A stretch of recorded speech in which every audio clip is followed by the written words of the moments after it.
25-30 वर्ष ज्यांना मित्र म्हणून आपण मांडीवरती बसलो होतं, तो आपल्या उरावरती नाचायला बघायला लागला. ते मध्ये कोणीतरी एक आक्रोश मोर्चा काढला होता. एक नेहमीचा मुद्दा आता काय होतं, सत्ता असताना सुचत नाही, मी मगाशी बोललो, आणि सत्ता गेल्यानंतर सगळ्यांचे एकदम अंगात येतो, हे संभाजीनगर कधी करणार, संभाजीनगर कधी करणार. आणि मी मुंबईच्या सभेमध्ये म्हटलं, त्याचा पुनरुच्चार करतोय की चला होऊन जाऊ द्या. बाबा, तू ज्याची पालखी वाहतोस त्या फडणवीसांना सांग, तुझे वडील तिकडे गेले होते की नव्हते.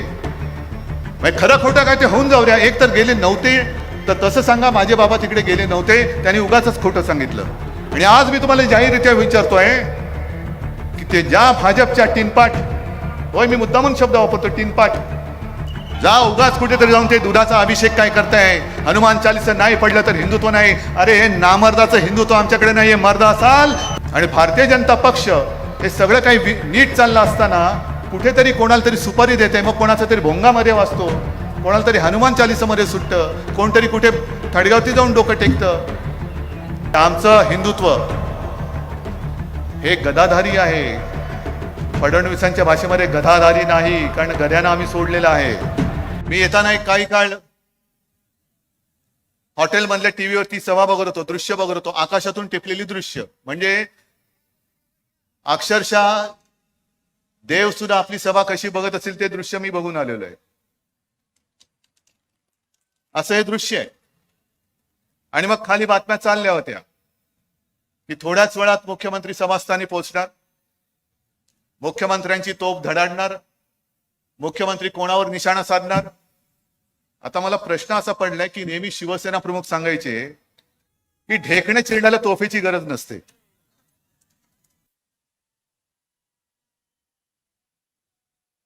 ढेकणं आम्ही अशी चिरडत असतो, आणि त्याच्यासाठी मला या सैनिकांची सुद्धा शक्ती तिकडे वाया नाही घालवायची. हे जे काय आपल्या समोर आता थोडं संजय राऊतनी सांगितलं, माझ्या आधी बरेच वक्ते बोललेत, आणि मला प्रश्न पडले की जे काय मी बोलणार आहे, तुम्ही बोलणार आहे, तुम्ही काय सांगता, तुमच्या आधीच्या वक्त्याने आम्हाला सांगून टाकलेलं आहे. काय भाषण, काय मुद्दे शिल्लक ठेवलेत की नाही मला कल्पना नाहीये. याच पहिल्या प्रथम मुद्दामून उल्लेख जो करणार आहे हिंदुत्वाचा तर आहेच, कारण हिंदुत्व हा आपला श्वास आहे. याच मैदानात शिवसेना प्रमुखांनी आपल्याला सांगितलेलं आहे, ते तर आमच्या धमन्यामध्ये आहे. पण मुद्दामून मी संभाजीनगरच्या पाणी प्रश्नावरती बोलणार आहे. बरोबर ना? कारण बाकीचे सगळे विषय मोठे आहेत. पण मीच एकटा कदाचित एक मूर्ख राजकारणी असा असेल की जिकडे पाणी प्रश्न असताना सुद्धा तिकडे पाठ फिरवण्याच्या ऐवजी मी जनतेला सामोरं जातोय. याचं कारण एक प्रामाणिकपणा आहे. मग तुमच्या मनामध्ये हा प्रश्न असेल की तुम्ही सांगताय ते आम्ही ऐकतोय, पण आमच्या नळाला पाणी नाही, तर तुमचं सगळं ओघवतं आणि धबधब्यासारखं ओसंडून वाहणारं वक्तृत्व आमचा पाण्याचा हंडा भरणार नसेल तर उपयोगाचं काय? पण आता त्याच्यामध्ये सुधारणा झाली की नाही हे तुम्ही सांगायचं मला. एक 5-5 दिवसापूर्वी, 10-10 दिवसापूर्वी पाणी यायचं, ते आता कमी करत चाललेलं आहे. जुनी जी आपली योजना आहे त्या योजनेसाठी सुद्धा सरकारकडनं मी आता पैसे सांगितले की तुम्हाला मी पैसे देतो. जुनी योजना म्हणजे मी येताना मला विभागीय आयुक्त केंद्रेकर आणि महापालिका आयुक्त आस्तिक पांडे आणि त्यांचे सगळे सहकारी हे भेटले, आणि मला त्यांनी सांगितले की साहेब आम्ही तुम्हाला काही डिटेल सांगू इच्छितो. म्हणतो डिटेल काय नाही, हातामध्ये दंडा घ्यायचा आणि माझ्या संभाजीनगरकरांच्या झारीतल्या शुक्राचार्य जो शुक्राचार्य बसलेला आहे तो उचलून बाहेर फेका, पण पहिला माझ्या संभाजीनगरकरांना पाणी द्या. जी जुनी एक योजना आहे ती सुद्धा मी सांगितली की शहरासाठी जुनी एक 700 मिलिटम व्यासाची एक आहे 1972ची योजना गंजून सडून गेलेली आहे, तिच्यासाठी सुद्धा पैसे देतोय. हे गेल्या वर्षी मी आलो होतो, 1 वर्ष झालं, समांतर जलवाहिनी, बरोबर ना, त्याचं भूमिपूजन मी केलं होतं आणि मी तुम्हाला वचन दिलेलं आहे या योजनेचा पाठपुरावा मी स्वतः करेन. दुर्दैवाने गेले 1 वर्ष 1.5 वर्ष कोरोनामध्ये गेलं, पण त्या कोरोनामुळे आम्ही रडत नाही बसणार. जे मी केंद्रेकरांना सांगितलं की हातात दंडा घ्या आणि जे कोणी वाकडे तिकडे येतील त्यांना सरळ दंड्याने सरळ करा आणि ही योजना पहिली पूर्ण करा. मग एक प्रश्न निर्माण झाला की किमती वाढल्यात, स्टीलची किंमत वाढली, इतर जे काही त्याला मटेरियल लागतं त्याच्या किमती वाढल्या. होणार कसं? महापालिकेकडे पैसा नाही. मी परवाच्या कॅबिनेटमध्ये ही सगळी योजना जी आहे तिच्यासाठी पैसे देण्याची सुद्धा व्यवस्था आपल्या मंत्रिमंडळाच्या माध्यमातून शासनाने जबाबदारी घेतलेली आहे. एक पैसा मी त्या योजनेला कमी पडू देणार नाही.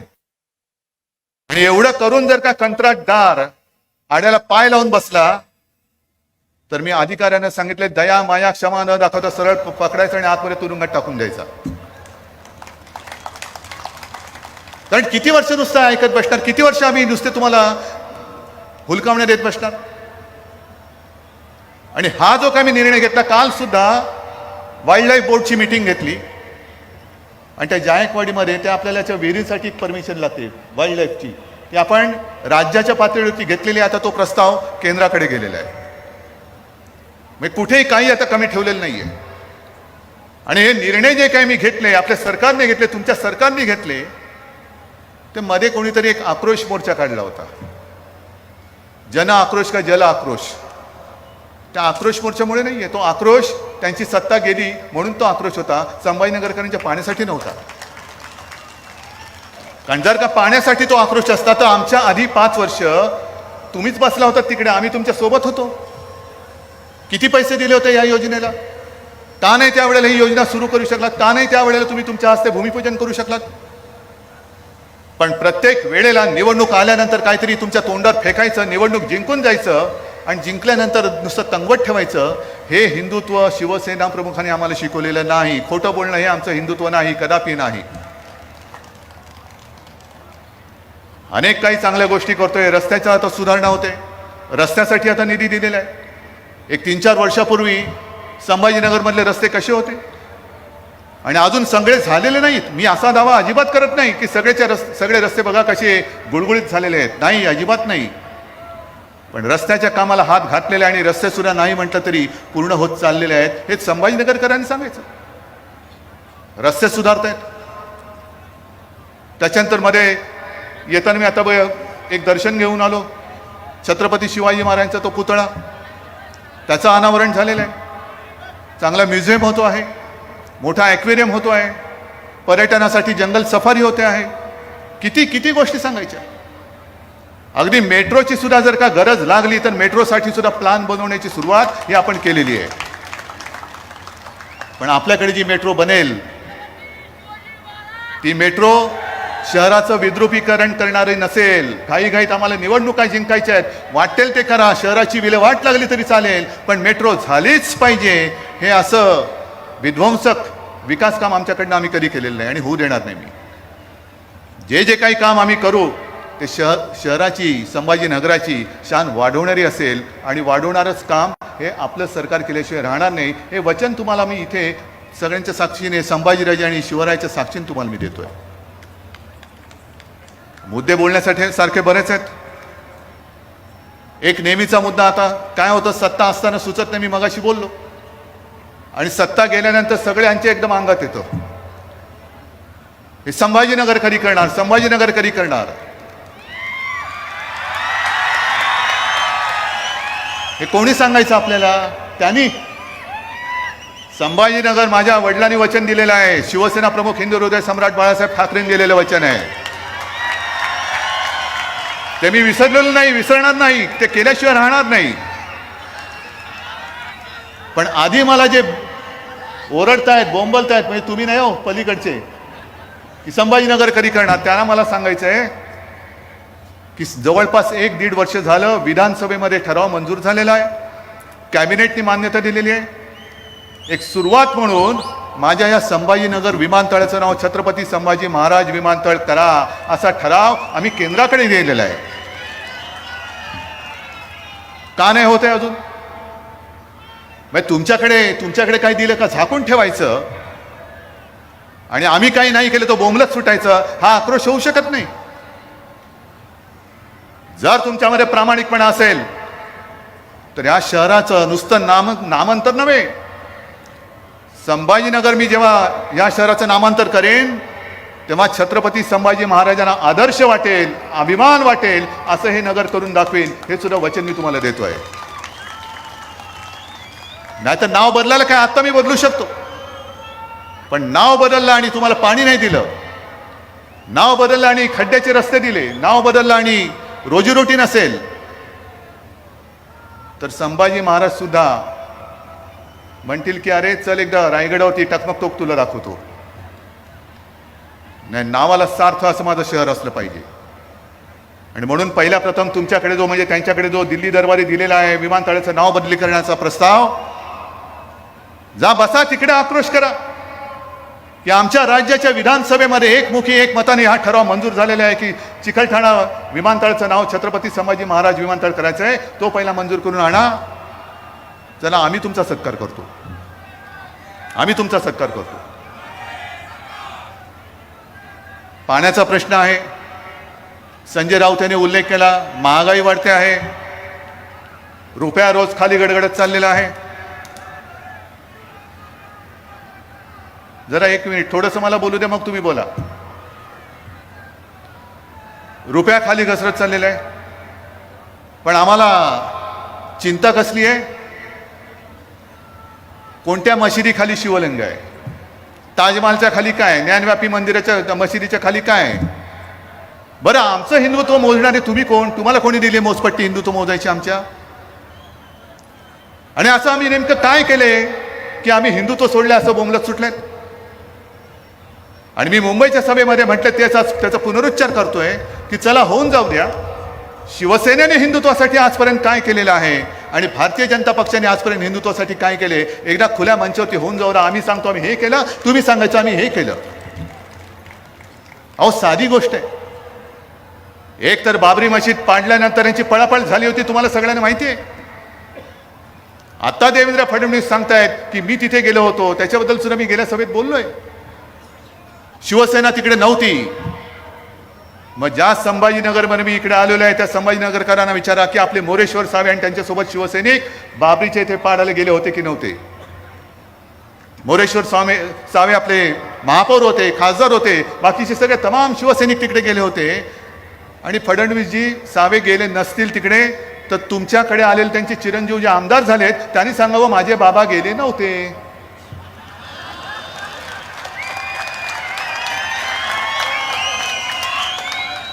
सांगावं तुमच्याकडे आमदार झालेत, हिंदुत्वाच्याच मुद्द्यावर आमदार झालेत. मग त्यांना सांगा, त्या आमदारांना सांगा की बाबा तू ज्याची पालखी वाहतोस त्या फडणवीसांना सांग तुझे वडील तिकडे गेले होते की नव्हते. मग खरं खोटं काय ते होऊन जाऊ द्या. एक तर गेले नव्हते तर तसं सांगा माझे बाबा तिकडे गेले नव्हते, त्यांनी उगाचच खोटं सांगितलं. आणि जर गेले असतील तर जाऊन ठामपणे देवेंद्रला सांगा तू कुठे होता, तुम्ही कुठे होतात माहिती नाही, पण माझे बाबा तिकडे गेले होते, तमाम शिवसैनिक त्यांच्यासोबत तिकडे गेले होते. कोणाला हिंदुत्व शिकवत आहे? बाबरी पडल्यानंतर अगदी अडवाणीजींचं स्टेटमेंट आहे, अटलजींचं स्टेटमेंट आहे, सुंदरसिंह भंडारींचं स्टेटमेंट आहे. हे काय अगदी शिवाजी महाराजांच्या आधीचा इतिहास नाही मी तुम्हाला सांगत, हा गेल्या काही वर्षांपूर्वीचा इतिहास आहे. आणि त्यावेळेला जर का शिवसेना प्रमुखांनी जबाबदारी घेतली नसती की जर माझे शिवसैनिक माझ्या शिवसैनिकांनी बाबरी पाडली असेल तर मला त्यांचा गर्व आहे, ही जबाबदारी शिवसेना प्रमुखांनी घेतली नसती. अमरनाथ यात्रेवरती जेव्हा गंडांतर आलं तेव्हा शिवसेना प्रमुखांनी इथून वाघाची डरकाळी मारली नसती. काश्मीरी पंडित ज्या आज त्यांची हालत झालेले आहे त्याही वेळेला शिवसेना प्रमुख त्यांच्या पाठी उभे राहिले नसते तर आज हिंदुत्वाच्या जोरावरती तुम्ही दिल्ली काबीज करू शकला असतात काय? हे पहिले स्वतःच्या मनाला मन असलंच तर विचारा आणि मग आमच्या अंगावरती या.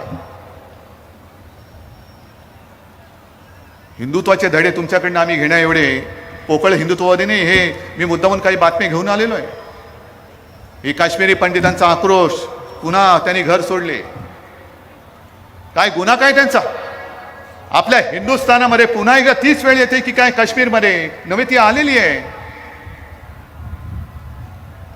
घरामध्ये जाऊन गोळ्या घालतायत, शाळेमध्ये जाऊन गोळ्या घालतात, कार्यालयामध्ये जाऊन गोळ्या घालतायत, पण कोणालाच काही पडलेलं नाही. चिंता नाहीये, आम्हाला नको तिकडे काढायला लावायचे. जा ना, हिंमत असेल तर त्या काश्मीरमध्ये जाऊन तिकडे हनुमान चालीसा पडा, जा.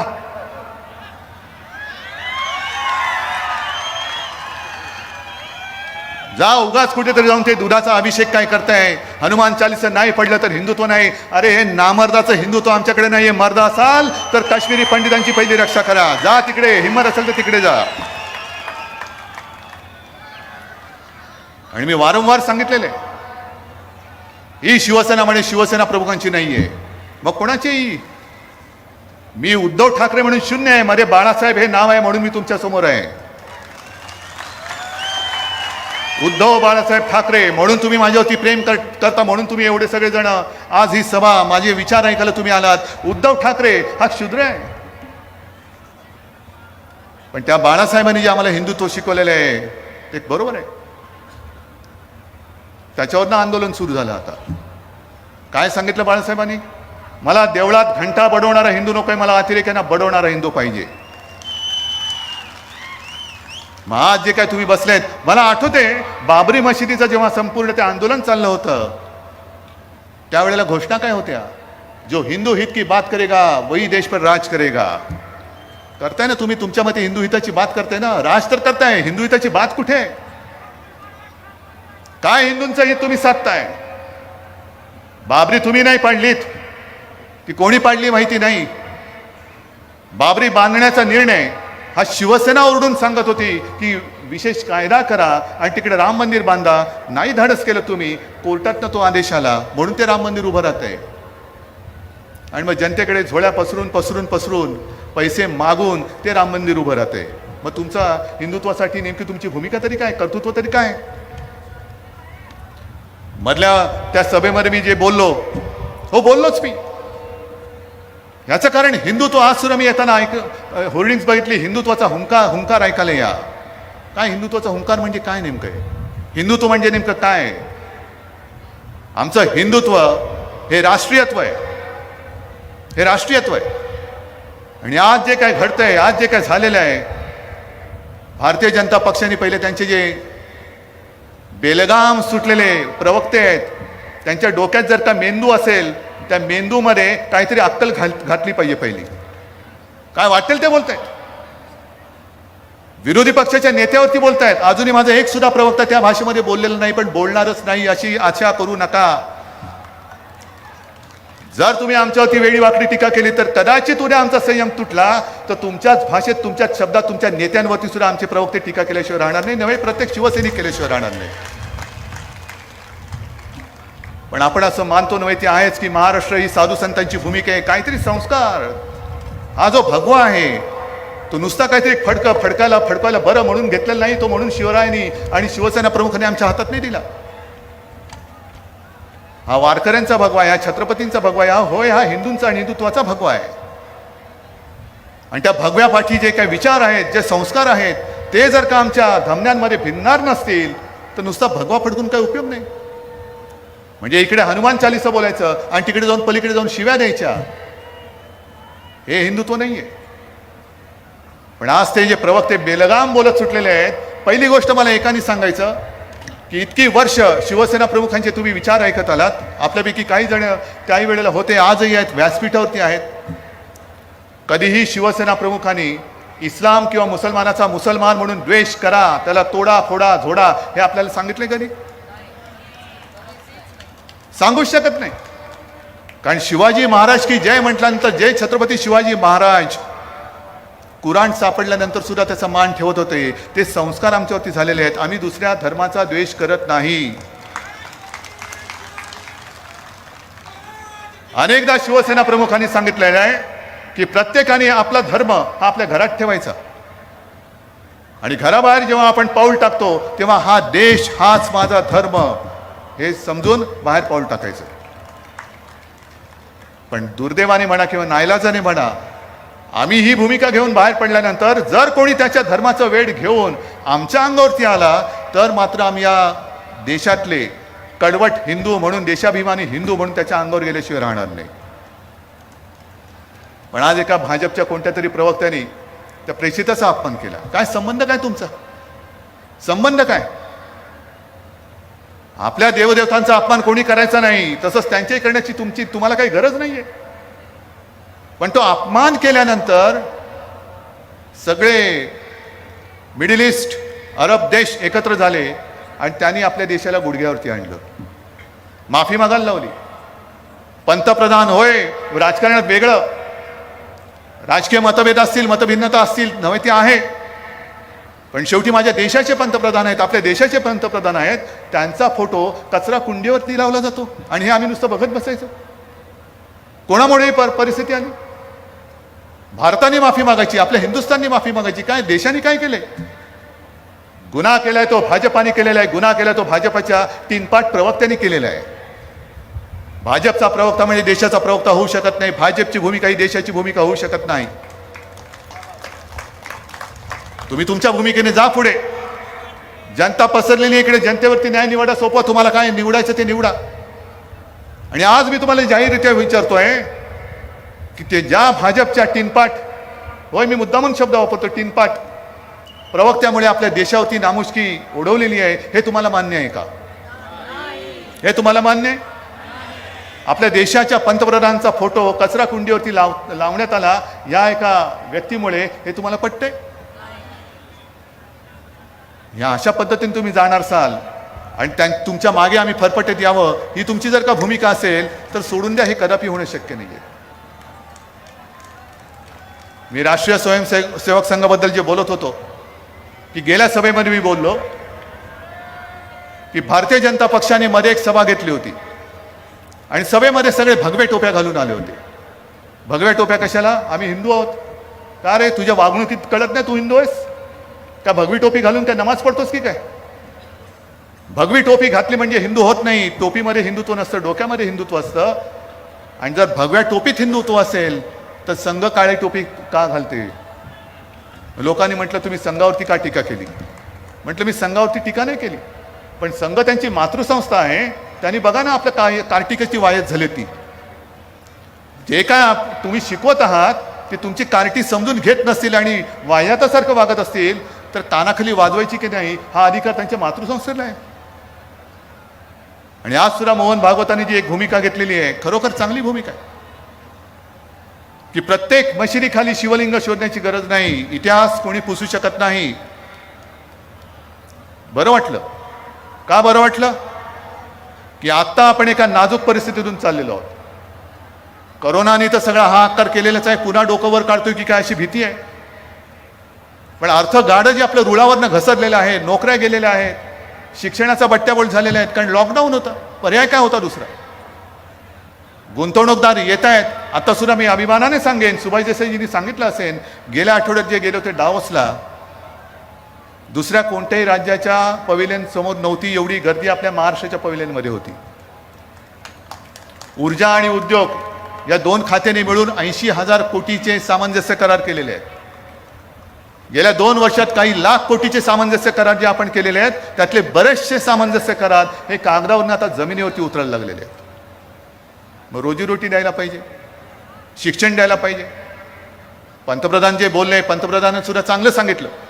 त्यांनी त्यांच्या कार्यकर्त्यांना मार्गदर्शन करताना सांगितलं की आपल्या देशामध्ये विरोधी पक्ष हा मूळ मुद्द्यांना बगल देऊन भलत्याच मुद्द्यावरती बोलतो आहे. म्हटलं बरोबर आहे, पण माननीय पंतप्रधानांकराची जाणीव नसेल की महाराष्ट्रामध्ये विरोधी पक्ष हा भारतीय जनता पक्ष आहे. आणि भारतीय जनता पक्ष हे सगळं काही नीट चाललं असताना कुठेतरी कोणाला तरी सुपारी देते, मग कोणाचा तरी भोंगामध्ये वाजतो, कोणाला तरी हनुमान चालीसामध्ये सुटतं, कोणतरी कुठे थडगावती जाऊन डोकं टेकतं. म्हणजे सगळं व्यवस्थित चाललेलं आहे. इकडे सुद्धा काही मुसलमान शिवसैनिक आले असतील ना,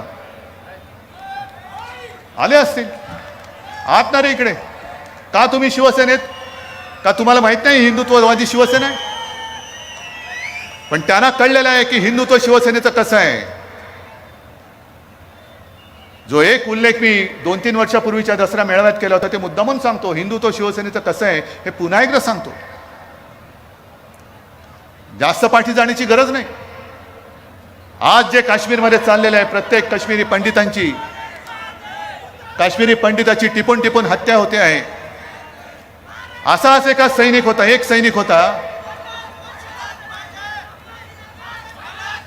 ठीक आहे, जरा थांब. असाच एक सैनिक होता आणि तो सैनिक आपल्या देशाकडनं लढत होता. अनेक अतिरेकी त्यांनी मारले होते. गनमॅन होता तो. सुट्टीवरती म्हणून निघाला, घरी जायला निघाला, त्याचं मधल्यामध्ये अपहरण केलं गेलं.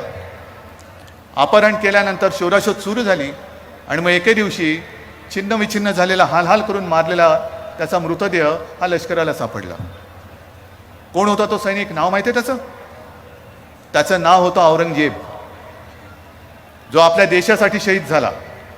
काय म्हणायचं? छे तो आमचा नाही, मुसलमान होता. नाही, तो माझ्या देशासाठी रडला. जो हा देश माझी मातृभूमी समजतो, माझ्या देशासाठी जो मरायला तयार आहे, तो धर्माने कोणी असला तरी तो आमचा आहे. हे आमचं हिंदुत्व आहे, हे आमचं हिंदुत्व आहे.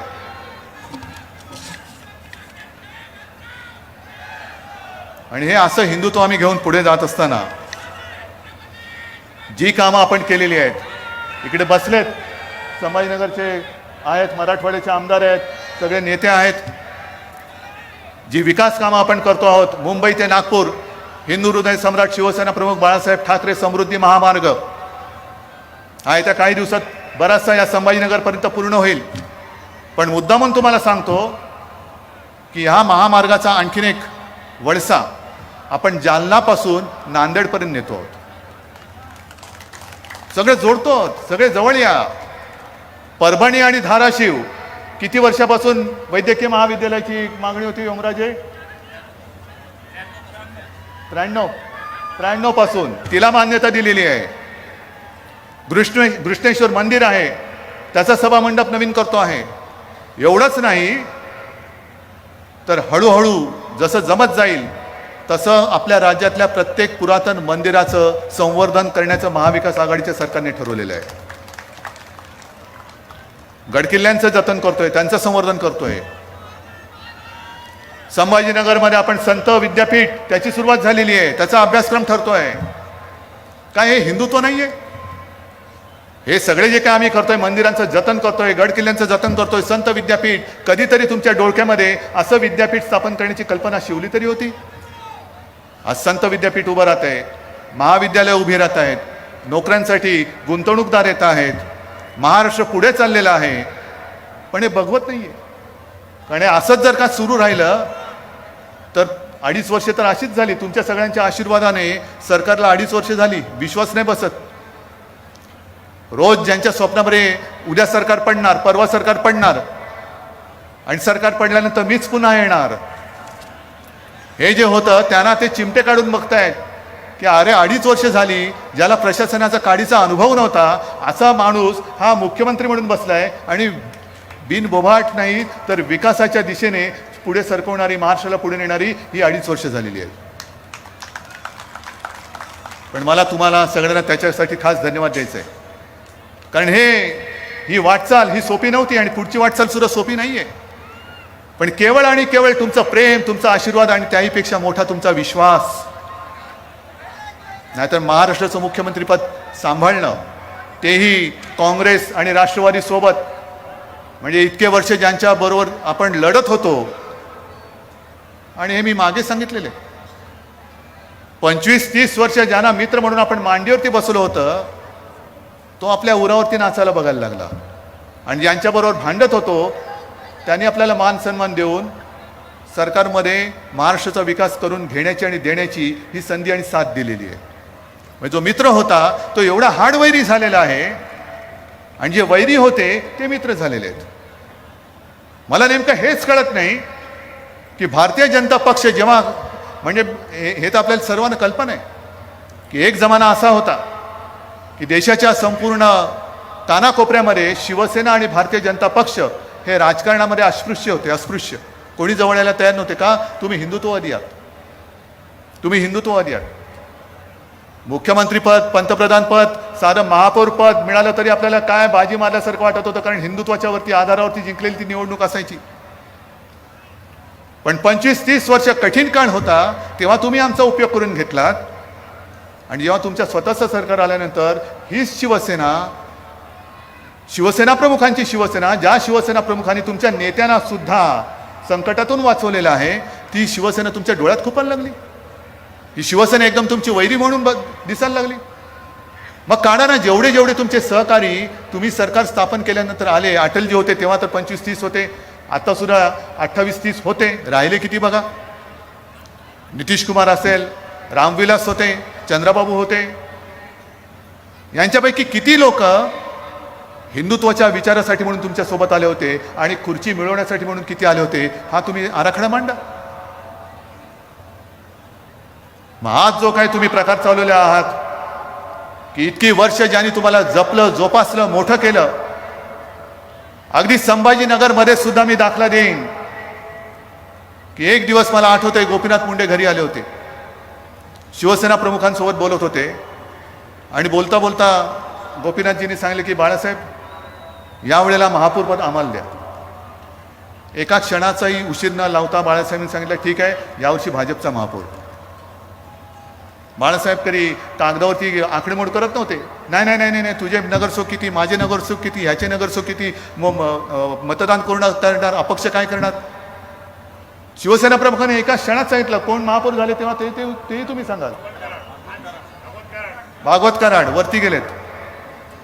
म्हणजे दिल्लीमध्ये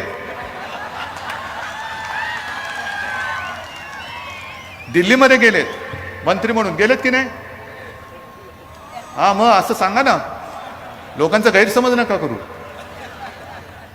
आता परवाच्या दिवशी म्हणजे गेल्या आठवड्यामध्ये एक माननीय पंतप्रधानांनी व्हिडिओ कॉन्फरन्स ठेवली होती प्रधानमंत्र्यांच्या ज्या काही योजना आहेत त्यांचा एक आढावा घेण्यासाठी. संभाजीनगरमध्ये जी काही लोक बसली होती त्यांच्यामध्ये आम्ही बोलत होतो त्यांच्याशी. आणि मग एका व्यक्तीने सांगितलं की मला कर्ज मिळत नाही. तर मी होतो, उपमुख्यमंत्री होते, आम्ही सूचना दिल्या कलेक्टरना की हे कुठे राहतात बघा, यांचं नाव काय बघा, कशासाठी कर्ज आणि कोण अडवते ते तुम्ही बघा. कराड आम्हाला माहीत नाही, कराड साहेब बाजूला बसत होते. त्यांनी ताबडतोब माईक घेतला, त्यांनी सांगितलं की त्यांनी ओळख करून दिली, मी अमुक अमुक आणि मी इथे बसलेलो आहे, मी स्वतः पंतप्रधानांच्या या योजनेतून ह्याला कर्ज मिळवून देईन. म्हटलं बरं झालं, एक प्रश्न सुटला. मग मी बोलताना सांगितलं कराड साहेब आणखीन एक काम करा, आम्ही 2 लाखापर्यंत ज्यांचं पीक कर्ज आहे त्यांचं पीक कर्ज हे आपल्या महाविकास आघाडी सरकारने माफ केलेले आहे, कर्जमुक्त केलेलं आहे. आणि आता 3 लाखापर्यंतचं जे पीक कर्ज आहे ते बिनव्याजी कर्ज हे देण्याची योजना आपल्या महाविकास आघाडीच्या सरकारने आणलेली आहे. आणले ना. हे आपण केल्यानंतर केंद्र सरकारने काय केलं, केंद्र सरकार जो 2% व्याजाचा भार त्यांच्याकडे घेतला होता त्याने तो आता नाकारून टाकला, आम्ही नाही घेणार. म्हणजे 2%चा जो व्याजाचा दर आहे तो आता आपल्या गोरगरीब शेतकऱ्यावरती केंद्र सरकारने टाकलेला आहे. आम्ही कराड साहेबांनी सांगितलं की याला जसं तुम्ही कर्ज मिळवून देताय तसं जा तिकडे, तुम्ही अर्थराज्यमंत्री पण आहेत ना मला वाटतं ते, तर जा तिकडे सांगा की हे जे काय करताय ते बरोबर नाही. 50 ते 60 लाख शेतकऱ्यांना याचा फटका बसल्याशिवाय राहणार नाही. म्हणजे योजना आपण आणण्याचा प्रयत्न करण्याचा योजना आपण आणतो आहोत. 3 लाखापर्यंत व्याज दर आपण माफ केलेला आहे. पण महाराष्ट्र सरकारने केल्यानंतर केंद्र त्यांच्याकडे जो 2%चा व्याज दर होता तो त्यांनी आता शेतकऱ्यांवरती लावायला लागलेला आहे. अनेक अशा योजना आहेत. जा आक्रोश करायचा असेल तर दिल्लीमध्ये जा आणि त्यांना सांगा पीक विमा जी योजना आहे ती शेतकऱ्यांसाठी आहे का विमा कंपन्यांसाठी आहे, हे एकदा तिकडनं जाऊन आक्रोश करा तिकडे आणि त्यांच्याकडनं एकदा माझ्या महाराष्ट्राला सांगा कोणासाठी योजना आहे. संपूर्ण शेतकऱ्यांच्या आयुष्याची नासाडी करून टाकायची योजना अशा आणायच्या की शेतकरी घाबरलाच पाहिजे त्या योजनेचा लाभ घ्यायला. आपण प्रयत्न करतो. बीड मॉडेल प्रमाणे आम्हाला ती पीक विमा योजना करून द्या म्हणून आपण आग्रह धरलेला आहे. कारण शेतकरी, मी काय तुम्हाला ज्या वेळेला पाऊस येतो, अतिवृष्टी होते, संततधार येते, दुष्काळ पडतो, त्यावेळेला आम्ही सगळे तुमच्या बांधावरती येतो. रडू नको, असं करू नको, तसं करू नको. मग तुम्ही भांडता, भुलता तुम्ही आणि तुम्ही मतं देता. मतं दिल्यानंतर आम्ही खुर्चीत बसलो का कोण शेतकरी, कसला शेतकरी, ही अशी वृत्ती ही आम्हाला आमच्या हिंदुत्वामध्ये माफ करणारी वृत्ती नाही आहे. आम्ही जे आहोत आम्ही शेतकऱ्याला बांधलेलो आहोत. निवडणुका आल्यानंतर भूलथापा मारायच्या आणि निवडून आल्यानंतर हे असं म्हणे निवडणुकीत बोलायचंच असतं. आता तुम्ही मला सांगा हो, अच्छे दिन कब आएंगे विसरलात की लक्षात आहे तुमच्या? जाताय विचारायला अच्छे दिन कब आएंगे, तुम्ही सांगितलं तर अच्छे दिन आएंगे, कब आएंगे, काय नाही झटकून टाकायचं. आणि मग निवडणुका आल्यानंतर नको त्या खपल्या काढायच्या, पुन्हा एकदा धर्माची आफूची गोळी द्यायची आणि धर्माच्या नावावरती मतं मिळून सत्तेवरती यायचं. मतदार मेला तरी चालेल, निवडणूक आल्यानंतर पुन्हा बघू, पुन्हा काहीतरी कोणती तरी मशीद पाडू, कोणती तरी आणखीन काहीतरी काढू, की पुन्हा तुम्ही सगळे आमच्या मागे. ही जी काय थेरं चाललेली आहेत, या थेरावरती मी पंतप्रधानांना सांगेन की तुम्ही जे बोललात ना की मुद्दे भरकटवले जात आहेत, चला आमची तयारी आहे. देशाच्या स्वातंत्र्याचा आझादी का अमृत महोत्सव सुरू आहे. मी म्हणतो पंतप्रधानांना तुमच्या सगळ्यांच्या साक्षीने आवाहन म्हणजे विनंती, आव्हान नाही, मी विनंती करतोय की देशातील सर्व प्रमुख पक्षाच्या प्रमुखांना बोलवा, मुख्यमंत्र्यांना बोलवा आणि सांगा कोणत्या मुद्द्यावरती बोलायचं, कोणत्या मुद्द्यावरती बोलायचं नाही. आमची तयारी आहे. पण बोलल्यानंतर मात्र जे बोलाल तसं करून दाखवा. कारण योजना जाहीर करायच्या मध्ये उज्ज्वला योजना काय त्याची फरफट झाली होती तुम्हाला माहिती आहे. उज्ज्वला योजनेमध्ये गॅस सिलेंडर मिळत नव्हता, पुन्हा ते सगळी बोंबाबोंब झाली. मग बोंबाबोंब झाल्यानंतर ही रडत खडत पुन्हा योजना सुरू केली. पेट्रोल आणि डिझेलचे दर एवढे वाढवायचे, मग आक्रोश सुरू झाला की थोडंसं कमी करायचं.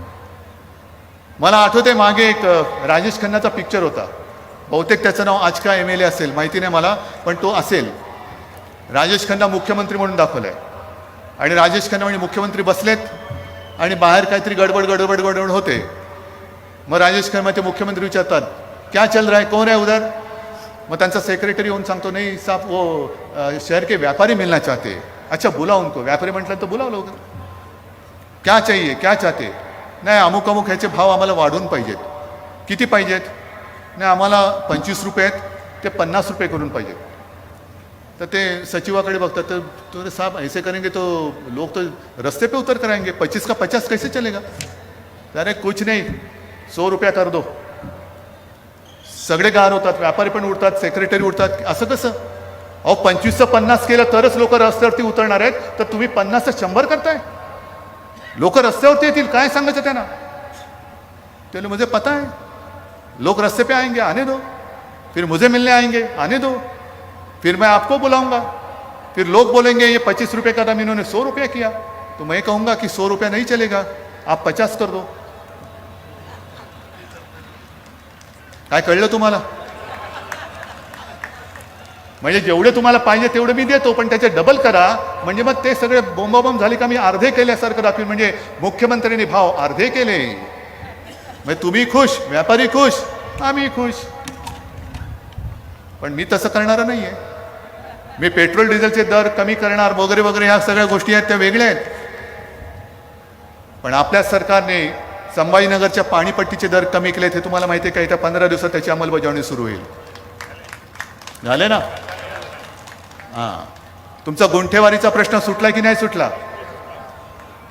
कारण मीच इकडे येत होतो आणि प्रत्येक सभेत गल्लोगल्ली जाऊन सांगत होतो गुंठेवारीच्या तिथल्या विभागामध्ये की आमच्या हातामध्ये सत्ता द्या, आम्ही गुंठेवारीचा कायदा रद्द करू. तुम्ही देत होतात सत्ता, महापालिका देत होतात, पण महापालिकेच्या आवाक्याच्या बाहेरचं होतं ते. मी मुख्यमंत्री झाल्यानंतर मी दिलेल्या वचनाला जागलेलो आहे. गुंठेवारीचा प्रश्न सोडवलेला आहे, पाणीपट्टीचा त्याचा दर कमी केलेला आहे, छत्रपतींचा पुतळा मोठा उभा झालेला आहे, ॲक्वेरियम तयार होतोय, पर्यटन जंगल सफारी सुरू होते, कितीतरी गोष्टी आपण करतो. रस्ते तर तुम्ही येत्या काही वर्षात बघाल, 1-2 वर्षामध्ये बघाल की पूर्वीचे रस्ते असतील त्याचे फोटो मुद्दामून जतन करून ठेवा. पूर्वीचे रस्ते कसे होते आणि महाविकास आघाडीच्या सरकारने रस्ते आम्हाला कसे दिलेले आहेत.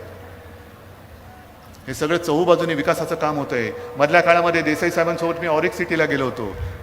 5 स्टार मी ऐकलं होतं, 5 स्टार MIDC, 5 स्टार MIDC आहे. हे सगळं करतोय कोणासाठी करतोय. तुमच्यासाठी करतोय.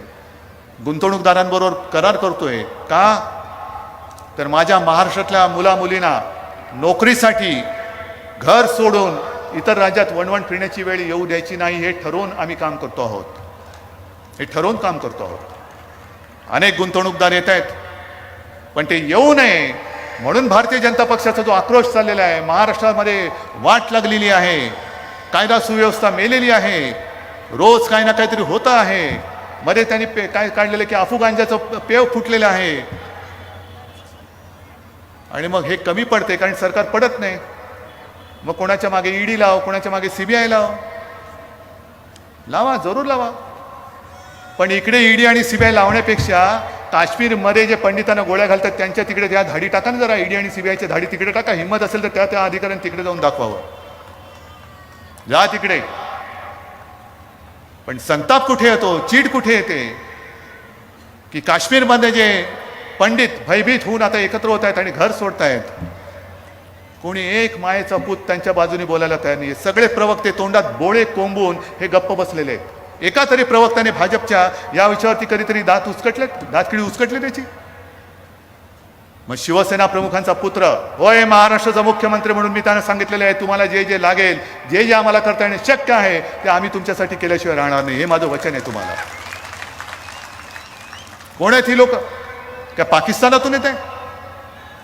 इथे येऊन बांगलादेशी राहू शकतात, तर माझ्याच देशातले काश्मीरी पंडित आणि काश्मीरचे नागरिक हे जर देशभर येणार असतील, पहिले येण्याची वेळ काय येते? कोणाचं ते अपयश आहे?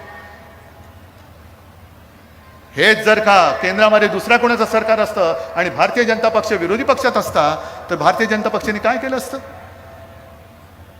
मला आठवत आहे ते दिवस, कुठेही अतिरेक्यांचा हल्ला झाल्यानंतर शिवसेना आणि भारतीय जनता पक्ष भारत बंद करत होती, महाराष्ट्र बंद करत होता. आपण तिरीबिरीने रस्त्यावरती उतरत होतो. काय कुठे काश्मीर, कुठे काय, पण आपण बंद करत होतो. ती एकजूट होती, ती हिंदुत्वाची एकजूट होती. आणि त्या मुठीमध्येच जो भगवा आम्ही तेव्हा पकडलाय तो आज सुद्धा फडकतोय. पण आज बंद नाही, काही नाही. महागाई वाढते, वाढू द्या, त्याच्याबद्दल कोणी ब्र काढायला तयार नाही. आणखीन एक आठवण मुद्दा म्हणून सांगतो की असाच एकदा भारतीय जनता पक्षाने भारत बंदचा नारा दिला. भारत बंद, आपण साहजिकच आहे, शिवसेना सोबत होती आणि शिवसेनेशिवाय भाजपामध्ये काय ताकद नाही बंद बिंद करण्याची, अजिबात नाहीये. पण नेमकं त्यावेळेला जो दिवस त्यांनी निवडला होता तो गणपतीच्या आगमनाचा दिवस होता. 1.5 दिवसाचे गणपती असतात, 5 दिवसाचे, 7 दिवसाचे, 10 दिवसाचे असतात. पण गणपतीचा पहिला दिवस करायचं काय? महागाई विरुद्ध आंदोलन तर करायचंय, बंद तर करायचंय, पण गणपती आहे. शिवसेना प्रमुखांना मी विचारलं, साहेबांनी सांगितलं अजिबात नाही करायचं. हिंदूंचा सण आणि हिंदूंच्या सणाच्या दिवशी मी बंद बिंद महाराष्ट्रामध्ये होऊ देणार नाही. मी सुषमा स्वराजना फोन केला, सुषमाजी थोड़ी सी मुश्किल है, गणेश जी का आगमन होने जा रहे हैं. अरे उद्धव भैया वो तो 10 दिन चलता है. म्हटलं नाही, 10 दिन नाही, वो पहिले दिन से ही त्यांचं आगमन इथपासूनच आनंद होतो. तर माफ करा, या बंदमध्ये आम्ही सहभागी होऊ शकत नाही. पण त्यावेळेला तुम्ही ना हिंदूंचे सण बघत होतात, ना त्यांचा आनंद बघत होतात. केवळ राजकारण करायचं म्हणून तुमच्या मनात येईल त्या दिवशी तुम्ही बंद करत होता. भारत बंद, गणपती आले काय गेले काय, हिंदूंचा सण आहे, काही का असेल आम्ही बंद करणार. मग त्यावेळेची ती जी भाजपा, जर ही बाळासाहेबांची शिवसेना नसेल तर तेव्हाची कोणाचा जो भाजपा होता, देव जाणे पहिला शोधा कोण होता तुमचा नेता, आणि त्याची तरी भाजपा आज राहिले का एवढं तरी मला सांगा. गेल्या सभेत सुद्धा मी बोललोय की तेव्हा 7 पैशांनी पेट्रोल वाढल्यानंतर अटल बिहारी वाजपेयी हे बैलगाडीतून बसून लोकसभेमध्ये गेले होते. तो भाजपा आम्ही शोधतोय, कुठे गेला तो भाजपा? आणि आता हे सगळी जी काय त्यांची पिलावळ दिसते, कसले संस्कार तुम्ही करताय. म्हणून मला भागवत साहेबांना हात जोडून नम्र विनंती करायची की हीच जी काय आता परिस्थिती आली ही तुम्हाला अपेक्षित होती काय? भारतीय जनता पक्ष आजचा जो, त्याची जी आजची वागणूक आहे हीच तुम्हाला अपेक्षित होती काय? आणि आज जे तुमचे प्रवक्ते बोलतायत, अगदी आमच्यावरती खालच्या पातळीवरती जाऊन बोलतायत, कुटुंबियांवरती हल्ले चाललेत, शाब्दिक हल्ले चाललेत, खोटे नाटे आरोप चाललेत. प्रवक्त्यांच्या त्या वाचाळपणामुळे देशाची आबरू जाते. देशाची आबरू, भाजपाची आबरू नाही गेली जगामध्ये, माझ्या हिंदुस्थानची आबरू गेलेली आहे. कोण भरपाई करणार? आणि मग मागे जसं भारतीय जनता पक्षाने एक 84 कॅम्पेन केलं होतं की हे वाढलं, ते वाढलं, अमुक चालले, तमुक चालले, कुठे नेऊन ठेवलाय महाराष्ट्र माझा? मग मला आज भारतीय जनता पक्षाला विचारतोय की तुम्ही ज्या दिशेने चाललेला आहात, ज्या पद्धतीने तुम्ही वागत आहात, अरे कुठे नेऊन ठेवणार आहात हिंदुस्थान आणि महाराष्ट्र माझा? कुठे नेऊन ठेवणार आहात? विचारा, भारतीय जनता पक्षवाले आले का विचारा, कुठे नेऊन ठेवणार आहात महाराष्ट्र माझा? कुठे नेऊन ठेवणार आहात हिंदुस्थान माझा? आणि ज्या पद्धतीने तुम्ही हल्ले करता, तुम्ही हिंदुत्वाला बदनाम करताय, शिवसेना बदनाम होऊ शकत नाही. कारण प्रत्येक वेळेला आपत्ती असो किंवा काही असो, रक्तदान करायचं असेल तर शिवसैनिकाच्या रांगा लागतात, तुमच्या कार्यकर्त्यांचे राहू शकत नाही. ही शिवसेना आणि हा शिवसैनिक तळागाळामध्ये पोचलेला आहे. तळागाळामध्ये आपत्ती असो किंवा काही असो, पहिला धावून जातो तो शिवसैनिक. म्हणून तुम्ही किती जोर बैठका काढा, शिवसेना एवढी पाळमुळं खोलवर गेलेली आहे, किती उपटू उपटू म्हटला तरी तुमच्या पिढ्या उपटून बाजूला पडतील, पण शिवसेनेचे विचार उखडले जाणार नाहीत. आणि या पद्धतीने आपण जातो आहोत. म्हणून हिंदुत्व म्हणजे काय, हिंदुत्व म्हणजे काय आहे. रामाची भक्ती तर आहेच, राम भक्त आम्ही आहोतच. तो एक बघितलं ना, कोण कुठला शिवसैनिक काय त्याला माझ्याबद्दल वाटलं, श्रीराम श्रीराम श्रीराम करत आला, आता सुद्धा तो माझ्या समोर आला नसता आला, तो लिहित बसला असता. पण हे सगळ्यांचे असे आशीर्वाद, अशी प्रेम, हे सगळं मिळतंय म्हणून मी तुमच्यासमोर येऊ शकतो, म्हणून येऊ शकतो. आणि म्हणून मला एकच सांगायचं की आमच्या हिंदुत्वाची मोजमाप घेऊ नका. आमच्या हृदयात राम जरूर आहे, पण जर आम्ही हाताला काम नाही दिलं तर त्या हिंदुत्वाला काडीचा अर्थ राहणार नाही आहे. म्हणून हृदयात राम आणि हाताला काम असंही आमचं हिंदुत्व आहे. पुन्हा एकदा सांगतो की आमचं हिंदुत्व हे गदाधारी आहे. फडणवीसांच्या भाषेमध्ये गदाधारी नाही, कारण गद्यानं आम्ही सोडलेलं आहे. आणि आजची ही सभा एकदाच मला सांगायचं, उत्तर द्यायचं, ह्याच्यामध्ये भाड्याने आणलेले लोक आहेत का? जरा थोडं हातबीत वर करून सांगा जरा. नाही ना? हे जरा हात वर करा आणि मुद्दा म्हणून टी व्हीवाल्यांना सांगतो, हे हात बघा, या हातामध्ये ताकद आहे, हे जिवंत सळसळचं रक्त आहे, हिंदुत्वाचं रक्त आहे. शिवसेना प्रमुखाने आमच्या धमन्यांवर टाकलेलं आहे भगव रक्त आहे. म्हणून एकच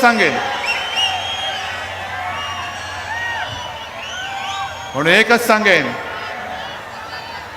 की एक तर आमच्या अंगावर येण्याचा प्रयत्न करू नका, कारण आमचे हे सगळे जे हात आहेत हे ढेकणं चिरडण्यासाठी नाही आहेत, तर हिंदुत्वाचं रक्षण करणारे आमचे हात आहेत. जो या देशासाठी मरायला तयार आहे, जो या देशासाठीच जगायला तयार आहे, तो आमचा आहे. आणि त्यांचं रक्षण करणं हे आमचं काम आहे. आणि असं आमचं हिंदुत्व आहे. आपण सगळेजण इथे आलात, मी खरंच सांगतो की तुमच्या दर्शनाने माझ्यामध्ये 100 नव्हे तर 1,00,000 हत्तींचं बळ आलेलं आहे. आपले आशीर्वाद, आपलं प्रेम हे असंच कायम ठेवा, एवढीच एक नम्र विनंती करतो. जय हिंद, जय महाराष्ट्र. सगळ्यांनी उभा